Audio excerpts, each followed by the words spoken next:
Hi friends, હું છુઈના પટેલ. સ્વાગત છે તમારું મારી ચેનલ રેસિપીસમાં. આજે બનાવી છે આપણે પાલકની સબ્જી. જો પસંદ આવે તો વિડીયોને શેર કરજો અને મારી ચેનલ પર નવા હોય ને તો ચેનલને સબસ્ક્રાઈબ પણ કરી દેજો. હાય ફ્રેન્ડ્સ, તો આજે બનાવીશું એકદમ યુનિક રેસીપી તો ન કહી શકાય, કારણ કે ઘણી બધી વેરાયટીમાં આપણે પાલકની ભાજી બનાવતા હોઈએ છીએ. મતલબ રીત બધાની અલગ અલગ હોય છે. તો એક એવી યુનિક આપણે ભાજી બનાવીશું પાલકની કે અલગ અલગ એવા ઇન્ગ્રેડિયન્ટ્સ અંદર એડ કરીશું અને એકદમ હેલ્થ બેનિફિટ રહે એવી આપણે આ ભાજી બનાવી લઈશું. અને કદાચ તમે મારી આ મેથડ છે એ પહેલી વાર જોતા હશો તો વિડીયોને પૂરો જોજો, અને જો રેસીપી ગમે ને તો શેર કરી દેજો, અને મારી ચેનલ પર નવા હોય તો ચેનલને સબસ્ક્રાઈબ પણ કરી દેજો. તો અહીંયા 250 ગ્રામ પાલકની ભાજી છે, એને એકદમ સરસ આપણે ઇવનલી ઝાઝા પાણીની અંદર વોશ કરી લઈશું. ત્યાર પછી એક તપેલીમાં આપણે પાણી બોઇલ કરી લઈશું. 3 ગ્લાસ પાણીને બોઇલ કરી લઈશું. થોડું નમક એડ કરી દઈશું. પાણી ગરમ થાય એટલે આ પાલકને આની અંદર આપણે એડ કરી દઈશું ને આને થોડી એવી આપણે બોઇલ કરી લઈશું. એકદમ સરસ એવી રેસીપી છે. વિડીયો અંત સુધી જોજો, અને એકદમ હેલ્ધી છે કે લોહ તત્વની જે કમી હોય છે ને એ એકદમ પૂરી પાડે છે. એટલા આની અંદર બધા એવી રીતના ઇન્ગ્રેડિયન્ટ્સ આપણે એડ કર્યા છે કે તમને એકદમ હેલ્પફુલ બની રહે. હવે આપણે આ પાણીને એકદમ સરસ ઉકાળી લઈશું, અને જો એક બાજુ આપણી પાલક પણ આ રીતે બોઇલ થઈ જશે. મતલબ આ રીતે આપણું જે પાણી છે એકદમ ઉકળી જાય, અને ત્યાર પછી થોડી જ વારમાં 3 થી 4 મિનિટની અંદર આપણી પાલક સરસ એવી એકદમ બોઇલ થઈ જશે. જોઈ શકો છો એકદમ નરમ પડી ગઈ છે. આ રીતે પાલક બોઇલ થઈ જાય ત્યાર પછી આપણે આને સાઈડ પર કાઢી લઈશું. એકદમ સરસ એવી સબ્જી વીકમાં એકવાર અવશ્ય ખાવી, કારણ કે લોહ તત્વની કમીને પૂરી પાડે છે. અને પાલકની અંદર ઘણા બધા એવા પોષક તત્વો છે જે આપણે બોડીને જરૂરી છે. તો વીકમાં અવશ્ય એકવાર તો ખાવી જ જોઈએ, કારણ કે 12 મહિના તમને પાલક તો મળી જ રહે છે. ઘરના ગમલામાં પણ તમે જો ઉગાવો તો પણ ઉગી જાય છે, આસાનીથી બની જાય છે. તો એકવાર અવશ્ય ખાવી વીકમાં અને હેલ્ધી રહેવું. આ રીતે આપણે થોડો બરફ લઈ લઈશું, અને આપણી પાલક એકદમ જ બોઇલ થઈ ગઈ છે. હવે આ ઠંડા પાણીની અંદર આપણે આ જે પાલક છે, જે બોઇલ થયેલી પાલક છે એને એડ કરી દઈશું, કારણ કે એનું જે ગ્રીનરી છે એ એકદમ જળવાઈ રહે એટલા માટે આપણે આની અંદર બરફ એડ કર્યો છે. હવે આ ઠંડુ પાણી છે, ઉપરથી પાલક આપણી બોઇલ થયેલી છે અને ઠંડા પાણીની અંદર એડ થશે છે. એકદમ ગ્રીન આપણી પાલકનો કલર જળવાઈ રહેશે. હવે આ રીતે આપણે એને એડ કરી દઈશું ને થોડું એવું ચમચાથી ચલાવી લઈશું. થોડી ઠંડી થાય એટલે આપણે આને ગ્રાઇન્ડર જારની અંદર ગ્રાઇન્ડ કરી લઈશું.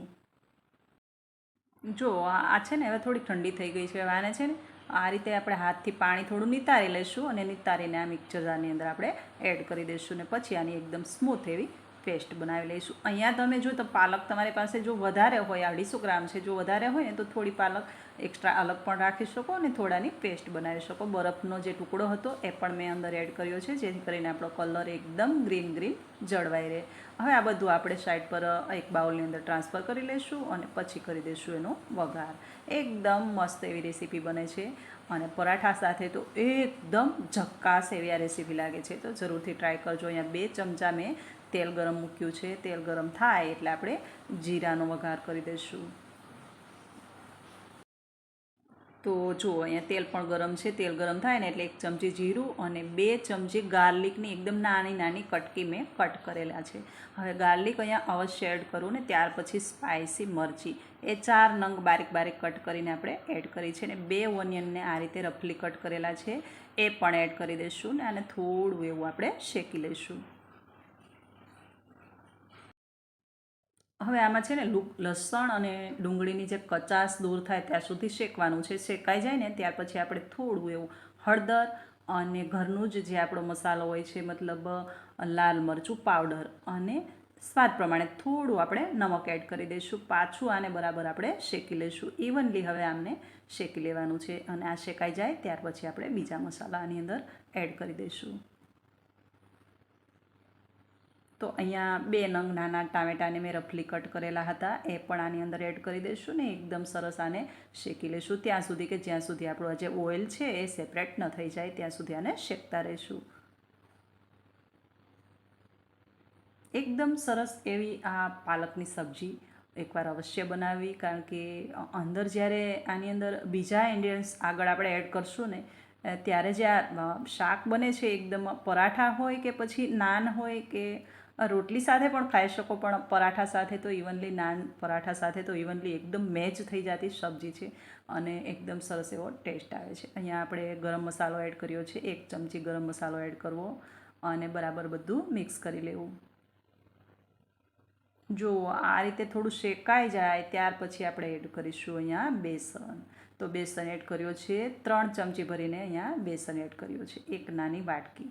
તો બેસન એડ કર્યા પછી બેસનને બરાબર રીતે શેકવાનો છે. જ્યાં સુધી શેકાઈ ન જાય ત્યાં સુધી આમાં પાણી પણ એડ કરવાનું નથી. તો આ રીતે આપણે બેસનને એકદમ ડ્રાય થઈ જાય ને ત્યાં સુધી શેકી લઈશું. અને શેકાય ત્યારે તમને લાગે કે થોડું નીચે ચોટે છે તો ત્યારે થોડું એવું પાણી આપણે આમાં એડ કરી દઈશું ને પાછો થોડો એવો શેકી લઈશું.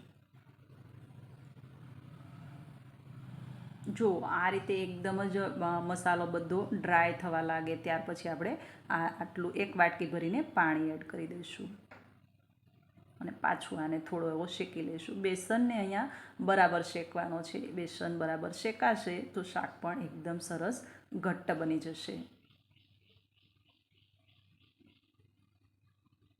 હવે આ રીતે ઇવનલી બધું શેકાઈ જાય મસાલો ત્યાર પછી આપણી આ પ્યુરી આની અંદર આપણે એડ કરી દઈશું.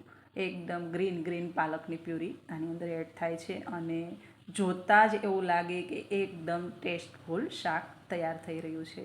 તો એકદમ સિમ્પલ શાક છે, પણ જ્યારે તમે ખાશો પરોઠા સાથે અથવા તો રોટલી સાથે ત્યારે તમને ખબર પડશે કે ના, આમાં જે ઇન્ગ્રીડિયન્ટ્સ આપણે જે ગાર્લિક એડ કર્યું છે, પછી જે ઓનિયન એડ, ટામેટા એડ થયા છે, એક ઇન્ગ્રીડિયન્ટ્સનો એટલો ટેસ્ટ આવે છે, જબરજસ્ત ટેસ્ટી શાક બનીને તૈયાર થાય છે. તો અવશ્ય એકવાર બનાવજો અને એ પણ મારી આ મેથડના રીતે. હવે આ જે આપણે મિક્સર બાઉલ હતું એમાં થોડું એવું પાણી મિક્સ કરી અને ઇવનલી આ જે ચોટેલી આપણી જે ગ્રેવી છે એ આની અંદર એડ કરી દઈશું અને પછી આને પાકવા દઈશું.